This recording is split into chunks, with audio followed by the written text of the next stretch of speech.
हम 3 गांव के जो कटकुरु है, चंबियारा है, घासाने, नेहरा है, हमारा जो ये दशहरा मनाया जाता है श्रीगुल देवता के नाम से। श्रीगुल देवते की पूजा होती है, इसमें काली माता की पूजा होती है, जायगा माता की पूजा होती है, चोरू देवते की पूजा होती है, कुल देवता की भी पूजा होती है, हनुमान देवता भी इस मंदिर में इसका मंदिर बनाया गया है। और इस गांव में हम सभी आस पड़ोस के गांव भी यहाँ माथे टेकने आते हैं, दूर दराज से यहाँ श्रद्धालु आते हैं और बाहर से जो जितने भी हमारे बच्चे वे भी घर आने की कोशिश करते हैं, कोई नहीं भी आ पाता है। तो इसलिए इस त्योहार में हम आज से नहीं मना रही परंपरा जल्द में बोलने अभी तक कोटकुरु आयल तल दूं मना ये हमारे देशी भाषा में तो बोलने हिंदी भाषा में तो बोल दशहरा और हम अपने भाषा में बोलने के पाई पहाड़ी भाषा में वो तो हमारे पाइतू कहते हैं कि पाइता मना जाता है इसी मंदिर में। और शहरी इसमें हमारे भी दशहरा बोलते हैं कई लोग। जितने हमारे नौकरी में हैं, दिहाड़ी मजदूरी करने बाहर जाते हैं,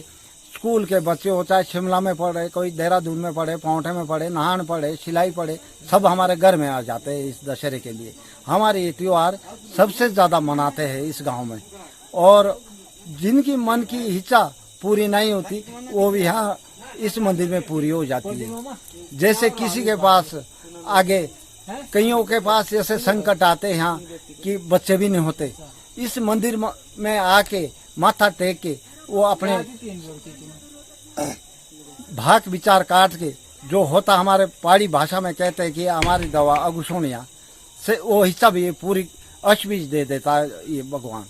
पीढ़ियों से हमारे यहाँ दशहरा मनाया जाता है और हमारे अपनी जो भाषा में वो पैता बोला जाता है और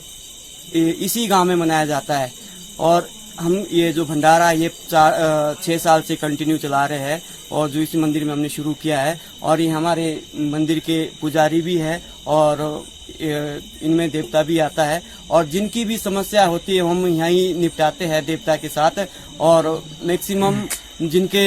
आगे अपना वंश नहीं होता वो भी महाराज के मंदिर में आता है और देवता को पूजते हैं और देवता उनके लिए जो अपने